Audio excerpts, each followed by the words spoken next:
Iran. Grand মুসল্লায় মানুষের ঢল, শোককে শক্তিতে পরিণত করার বার্তা। আমেরিকার ২৫০তম স্বাধীনতা দিবস আজ। মাউন্ট রাশমোরে ট্রাম্পের ভাষণে কমিউনিস্ট উত্থানের সমালোচনা। এবং তীব্র তাপপ্রবাহে নাজেহাল ইউরোপ। গরমের সাময়িক বন্ধ আমেরিকার স্বাধীনতা বার্ষিকীর আয়োজন। ঘানায় বন্যায় প্রাণহানি বেড়ে ৩৪।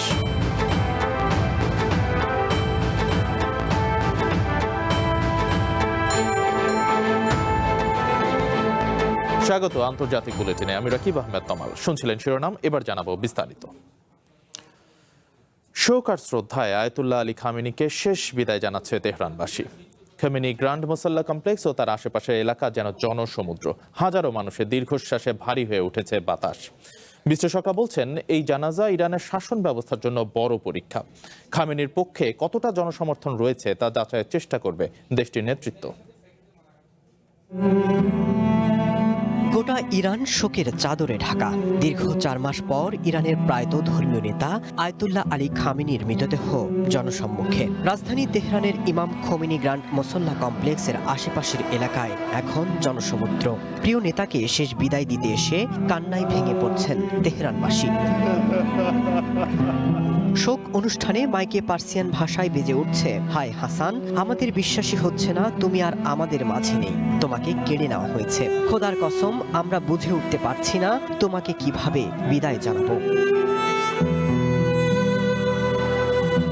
তেহরানের গ্র্যান্ড মুসল্লায় রাখা হয়েছে সারিবদ্ধ ৫টি কফিনবন্দি মৃতদেহ।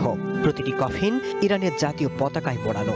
রয়েছে আয়াতুল্লাহ খামেনি, তার বড় মেয়ে, জামাতা এবং পুত্রবধূ। তবে সবার দৃষ্টি কেড়েছে ছোট্ট একটি কফিন, যা ছিল মাত্র ১৪ মাস বয়সী নাতনির নিথর দেহ।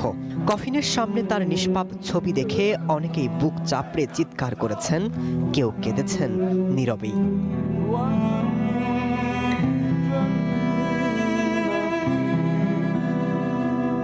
আলী খামেনির কফিন মোড়ানো হয়েছে একটি লাল পতাকা দিয়ে, যা ছিল শিয়া মুসলমানদের গুরুত্বপূর্ণ প্রতীক। খামেনির হত্যাকাণ্ডকে কারবালার সাথে তুলনা করে আত্মত্যাগ এবং শাহাদাতের প্রতীক হিসেবে তুলে ধরা হচ্ছে। সাধারণ ইরানিরাও মনে করছেন, দীর্ঘ সংঘাতের পর খামেনির এই শোক তাদের শক্তিতে পরিণত করবে।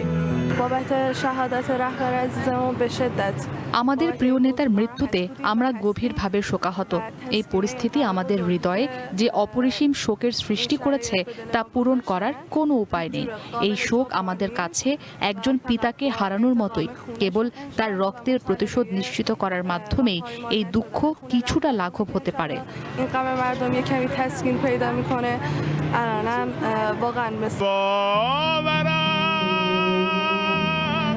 খামেনির শাসনের বিরুদ্ধে ইরানে চলা বিক্ষোভে নিরাপত্তা বাহিনীর রক্তক্ষয়ী দমনপীড়নের ঠিক ৬ মাস পর এই আয়োজন করা হচ্ছে।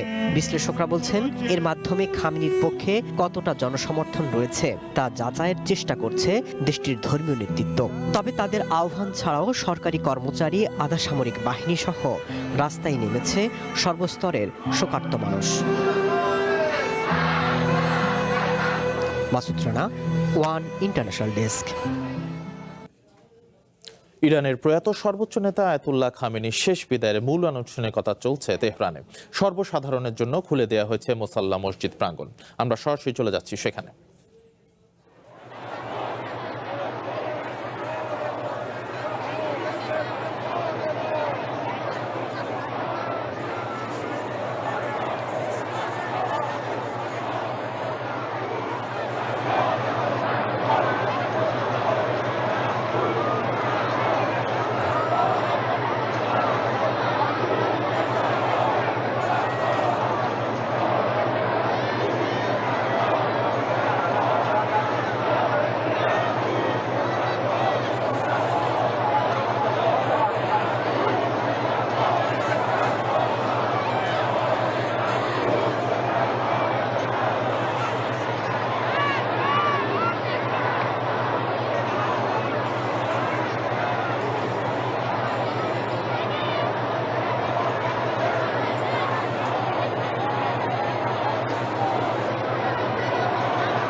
ইরানের প্রয়াত সর্বোচ্চ নেতা আয়াতুল্লাহ খামেনির শেষ বিদায়ের মূল আনুষ্ঠানিকতা তেহরানে চলছে। আমরা সরাসরি যুক্ত ছিলাম এতক্ষণ সেখানে।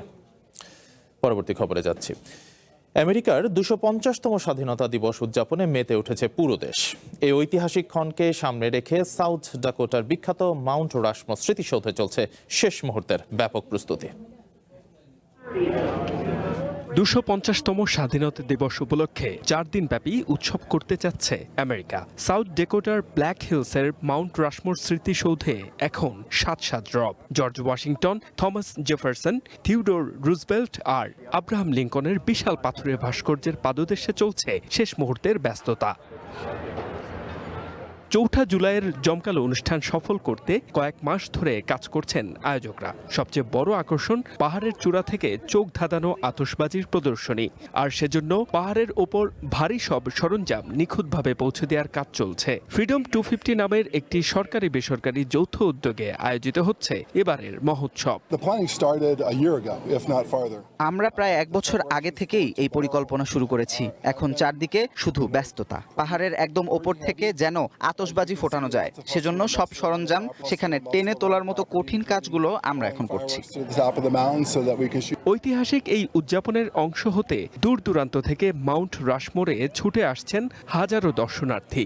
আমেরিকার 250তম স্বাধীনতা দিবসের উৎসব নিজ চোখে দেখার রোমাঞ্চ ছুঁয়ে গেছে সবাইকে। আমরা কতটা আনন্দিত তা মুখে বলে বোঝাতে পারবো না। এখানে আসতে পেরে আমরা পুরো পরিবার আনন্দিত। আমরা সবাই আমাদের দেশকে খুব ভালোবাসি। দেশজুড়ে নানা আয়োজনের মধ্যে মাউন্ট রাশমোরের এই আয়োজনটি অন্যতম বড় আকর্ষণ, কেননা এখানে ভাষণ দেবেন president Donald Trump. H A. Mataullah, one international desk. Mount রাশমোরে ট্রাম্পের ভাষণের মধ্য দিয়ে শুরু হয়েছে আমেরিকার 250তম স্বাধীনতা দিবসের আনুষ্ঠানিকতা।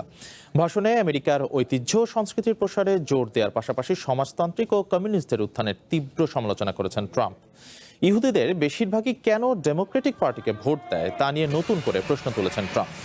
একই সঙ্গে তিনি নিজেকে ইসরায়েলের সবচেয়ে বন্ধুসুলভ প্রেসিডেন্ট হিসেবেও দাবি করেছেন। এদিন ইরানের প্রয়াত সর্বোচ্চ নেতার মৃত্যু ও শেষকৃত্য নিয়ে বিদ্রুপাত্মক মন্তব্য করে ট্রাম্প বলেন, খামেনির শেষ বিদায় উপলক্ষে আমেরিকা ইরানকে 1 সপ্তাহের ছুটি দিয়েছে। সাম্প্রতিক যুদ্ধের পর তেহরান আমেরিকার সাথে সমঝোতা করতে আগ্রহী বলেও মন্তব্য করেন ট্রাম্প।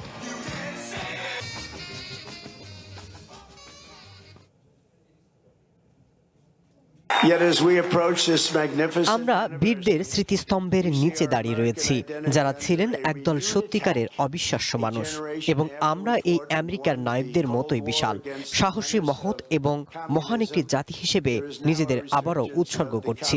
আমেরিকার পরিচয় নতুন করে আক্রমণের শিকার হচ্ছে। আমাদের দেশে কমিউনিস্টদের হুমকির পুনরুত্থান ঘটছে।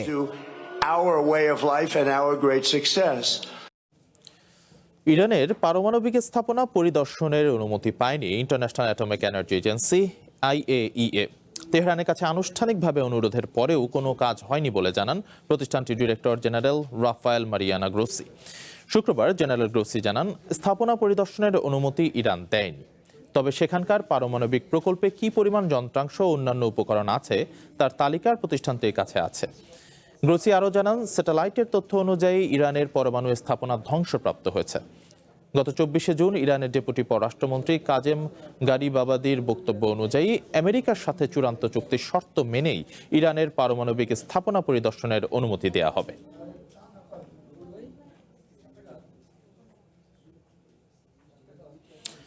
ইরান এবং ওমান মিলে নিয়ন্ত্রণ করতে যাচ্ছে হরমুজ প্রণালী। শুক্রবার তেহরানের পার্লামেন্টের স্পিকার মোহাম্মদ গালিবাফ ইরাকের হাইবেত আল হালবৌসির সাথে বৈঠকে একথা জানান। গালিবাফ আরও বলেন, আমেরিকার সাথে স্বাক্ষরিত সমঝোতা চুক্তিতে হরমুজ নিয়ন্ত্রণের বিষয়টি স্পষ্ট উল্লেখ করা হয়েছে। তাই এ বিষয়ে ইরাক সহ মধ্যপ্রাচ্যের অন্যান্য দেশের সাথে আলোচনা চলছে। এদিকে ইরানের উপর আমেরিকার নিষেধাজ্ঞা শিথিলের পর জাপানের কাছে তেল বিক্রির কথা ভাবছে তেহরান। এরই মধ্যে জাপানের একাধিক প্রতিষ্ঠানের সাথে আলোচনা শুরু করেছে ইরান। তবে এ বিষয়ে কোনো মন্তব্য করেনি জাপানের অর্থ মন্ত্রণালয়।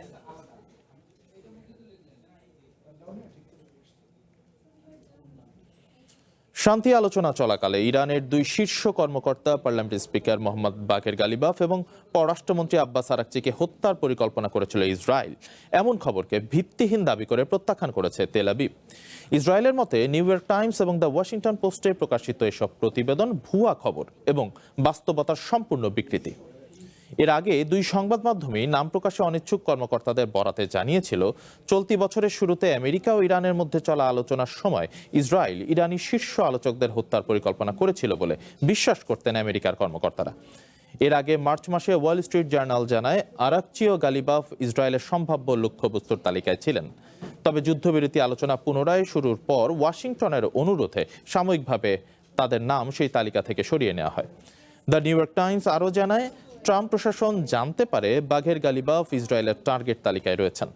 এরপর ওয়াশিংটন ইসরায়েলকে এ ধরনের পদক্ষেপ থেকে বিরত থাকার অনুরোধ জানায়।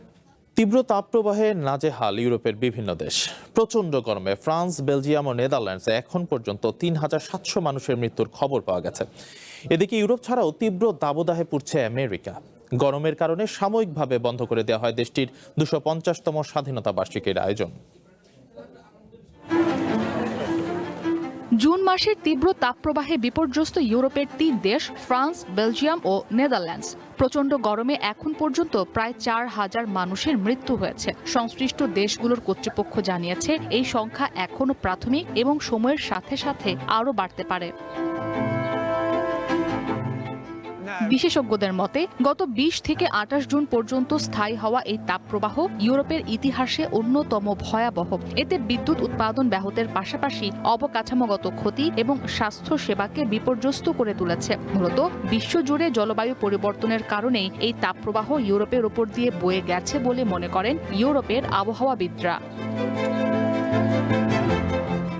ফ্রান্সের স্বাস্থ্যমন্ত্রী স্টেফানি রিস্ট একটি স্থানীয় টেলিভিশনকে জানান, চলতি বছরে তীব্র গরমে এখন পর্যন্ত প্রাণ হারিয়েছেন ২,০২৫ জন। বিশেষ করে ৪৫ বছরের বেশি বয়সীদের মধ্যে মৃত্যুর হার সবচেয়ে বেশি। দেশটির জনস্বাস্থ্য কর্তৃপক্ষ জানিয়েছে, ২২ থেকে ২৮ জুনের মধ্যে আগের সপ্তাহের তুলনায় বাড়িতে মৃত্যুর হার বেড়েছে ৯১%। একই সময়ে বৃদ্ধাশ্রম ও স্বাস্থ্যসেবা প্রতিষ্ঠানে মৃত্যুর সংখ্যাও বৃদ্ধি পেয়েছে। জনস্বাস্থ্য কর্তৃপক্ষ সতর্ক করে বলছে, মৃত্যুর প্রকৃত সংখ্যা প্রাথমিক পরিসংখ্যানের চেয়ে অনেক বেশি হতে পারে। বেলজিয়ামের স্বাস্থ্য মন্ত্রণালয় জানায়, ১৮ থেকে ২৯ জুনের মধ্যে দেশটিতে প্রায় ১,২০০ জনের মৃত্যু রেকর্ড করা হয়েছে। এর মধ্যে ৫৩০ জনের বয়স ৮৫ বছর বা তার বেশি। এছাড়া ৬৫ বছরের কম বয়সীদের মধ্যে ১৮০ জনের মৃত্যুর তথ্য নথিভুক্ত হয়েছে। এক বিবৃতিতে দেশটির স্বাস্থ্য মন্ত্রণালয় বলছে, তাপপ্রবাহ একটি দেশের ভবিষ্যৎ গড়ে ওঠে তার ভিত্তি থেকে। তাই বিশ্বখ্যাত জার্মান ভিআরএম প্রযুক্তিতে কনফিডেন্স সিমেন্ট নির্মাণ করেছে নতুন প্ল্যান্ট। ইন্দোনেশিয়া থেকে আমদানিকৃত এ গ্রেড ক্লিংকারের সমন্বয়ে উৎপাদিত কনফিডেন্স সিমেন্ট কোয়ালিটি অ্যাসিওরেন্স ল্যাবে পরীক্ষিত প্রতিটি কণায় নিশ্চিত করা হয় সর্বোচ্চ মান।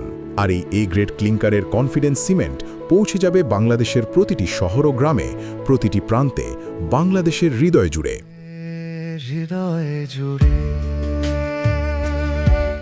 চলাকালীন এত বেশি সংখ্যক মানুষের মৃত্যুর ঘটনা নজিরবিহীন। অন্যদিকে নেদারল্যান্ডস কর্তৃপক্ষ জানিয়েছে, তাপপ্রবাহের কারণে দেশটিতে প্রায় ৪৮০ জনের মৃত্যু হয়েছে। নিহতদের বেশিরভাগেরই বয়স ৮০ বছরের বেশি। ইউরোপ ছাড়াও আমেরিকাতেও দেখা দিয়েছে তীব্র দাবদাহ। তাপপ্রবাহের কারণে সাময়িকভাবে বন্ধ করে দেওয়া হয় ২৫০তম স্বাধীনতা বার্ষিকীর আয়োজন। পরে Washington DC, New Jersey, Pennsylvania, Maryland, কলোরাডোতে স্টেট ফেয়ার ও প্যারেডের আয়োজন বন্ধ রাখে কর্তৃপক্ষ। তীব্র গরমে চরম ভোগান্তিতে পড়েন উত্তর ও মধ্য উপকূলের ১৬ কোটির বেশি মানুষ। ইসরাত মুক্তি, ওয়ান ইন্টারন্যাশনাল ডেস্ক। ইউরোপ যখন পুড়ছে প্রচণ্ড তাপে, তখন বন্যায় প্লাবিত আফ্রিকার দেশ ঘানা। চলতি সপ্তাহের ভয়াবহ বন্যায় দেশটিতে মৃতের সংখ্যা বেড়ে দাঁড়িয়েছে ৩৪ জনে। এর মধ্যে রাজধানী আক্রাতেই মারা গেছেন ১২ জন। ঘানার জাতীয় দুর্যোগ ব্যবস্থাপনা সংস্থা ন্যাডমোর পরিদর্শন বিভাগের পরিচালক জানান, এখনও নিখোঁজ ব্যক্তিদের তথ্য যাচাই করা হচ্ছে।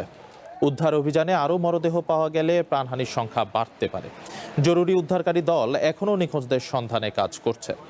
একই সঙ্গে বন্যা কবলিত এলাকাগুলোতে ত্রাণ সামগ্রী বিতরণ করা হচ্ছে। ন্যাডমোর তথ্য অনুযায়ী বন্যায় দেশে ৭টি অঞ্চল ক্ষতিগ্রস্ত হয়েছে। বাস্তুচ্যুত হয়েছেন মোট ৮৯,৭৩৬ জন মানুষ। এর মধ্যে সবচেয়ে বেশি ক্ষতিগ্রস্ত হয়েছে গ্রেটার আক্রা অঞ্চল। যেখানে ৫৪,৭১২ জন বাস্তুচ্যুত হয়েছেন।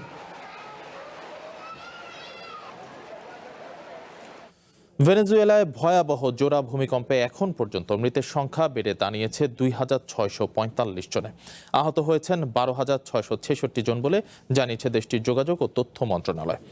পরপর দুটি ৭ মাত্রার বেশি শক্তির দুটি ভূমিকম্পে সবচেয়ে বেশি ক্ষতিগ্রস্ত রাজধানীর কারাকাসের উত্তরের উপকূলীয় রাজ্য লা গুয়াইডা। এতে মোট ৮৮৫টি ভবন ক্ষতিগ্রস্ত হয়েছে। এর মধ্যে ১৮৯টি ভবন পুরোপুরি ধসে পড়েছে। মন্ত্রণালয় জানিয়েছে ভূমিকম্পের পর এখন পর্যন্ত ৬,৪৬২ জনকে জীবিত উদ্ধার করা হয়েছে। সহায়তা দেওয়া হয়েছে ৮৬,১১৭টি পরিবারকে।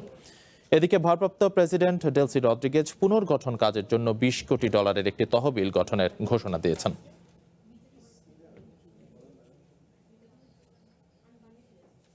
ইউক্রেনের আরও একটি এলাকা দখলে নিয়েছে রুশ বাহিনী।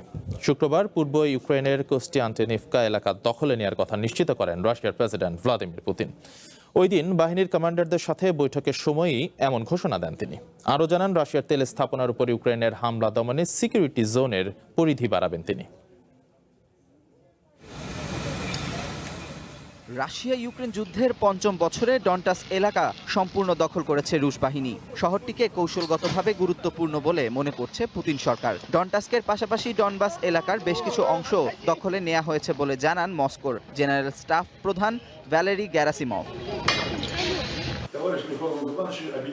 শুক্রবার ইউক্রেনে অবস্থিত রাশিয়ার কমান্ড হেডকোয়ার্টারে সেনা কর্মকর্তাদের সাথে বৈঠক করেন পুতিন। সেখানে তিনি বলেন, চলতি বছরে ডনবাস ও নভরোসিয়ার ৩,০০০ স্কয়ার কিলোমিটারের বেশি এলাকা দখলে নিয়েছে রাশিয়া। শুধু জুন মাসেই ৬৩৬ স্কয়ার কিলোমিটার জুড়ে ২৯টি এলাকা ইউক্রেনের হাত থেকে মুক্ত হয়েছে। অথচ যুদ্ধের ময়দানে অসফল ইউক্রেন পশ্চিমা বন্ধুদের কাছে রাশিয়ার বিরুদ্ধে নিজেদের কাল্পনিক জয়ের দাবি করে। ইউক্রেনের বিভিন্ন অঞ্চল দখলে নিলেও তাদের ড্রোন হামলার বিপরীতে এখনো কোনো স্থায়ী সমাধান করতে পারেননি পুতিনের বাহিনী। এসব হামলা ঠেকাতে তাই সীমান্তের আশেপাশে সিকিউরিটি জোনের পরিধি বাড়ানোর পরিকল্পনা করছেন রুশ প্রেসিডেন্ট। রাশিয়ার এই দখল নিয়ে এখনো কোনো মন্তব্য করেননি ইউক্রেনের প্রেসিডেন্ট জেলেনস্কি। এদিকে শুক্রবার দেশটির সুমি শহরে রাশিয়ার বোমা হামলায় এক শিশুসহ ৪ জন নিহত হয়েছে। এছাড়া ইউক্রেনের দক্ষিণ পূর্ব অংশে হামলায় সব মিলিয়ে ৬ জন নিহত হয়েছে। অন্যদিকে মস্কোতে জাতিসংঘের স্থায়ী প্রতিনিধি ও মহাসচিব পদপ্রার্থী ক্যারোলিন রদ্রিগেজ বার্কেটের সাথে সাক্ষাৎ করেন রাশিয়ার পররাষ্ট্রমন্ত্রী সার্গেই ল্যাভরভ। বৈঠকে ক্যারোলিন ল্যাভরভের কাছে তার নির্বাচনী ইশতেহার ও পরিকল্পনা তুলে ধরেন। এর জবাবে তার কাছ থেকে রাশিয়ার প্রত্যাশা স্পষ্ট জানিয়ে দেন ল্যাভরভ। দুপক্ষই বৈশ্বিক নানা বিষয়ে জাতিসংঘের ভূমিকা নিয়ে আলোচনা করেন। Amanur Rahman, one international desk. অবশেষে বিয়ে সম্পন্ন করলেন তারকা জুটি টেইলর সুইফট ও ট্রাভিস কেলসি। নিউ ইয়র্কের ম্যাডিসন স্কয়ার গার্ডেনে বিয়ের বন্ধনে আবদ্ধ হলেন দুজন। এই বিয়ের অনুষ্ঠান পরিচালনা করেন বিখ্যাত কমেডিয়ান ও অভিনেতা অ্যাডাম স্যান্ডলার। ম্যাডিসন স্কয়ারের বিশাল স্ক্রিনে টেইলর ও ট্রাভিসের বিয়ের বার্তা ভেসে উঠেছে। আর ভেতরে জনাথন অ্যান্ডারসনের ডিজাইন করা ক্রিশ্চিয়ান ডিওর পোশাক পরে বিয়ের উৎসবে মেতেছেন টেইলর ট্রাভিস জুটি। তাদের বিয়েতে উপস্থিত হয়েছেন প্রায় ১,০০০ অতিথি। টেইলরের ম্যান অব অনারের ভূমিকায় ছিলেন তার ভাই অস্টিন সুইফট। এদিকে কেলসির ভাই জেসন কেলসি ছিলেন তার বেস্ট ম্যান।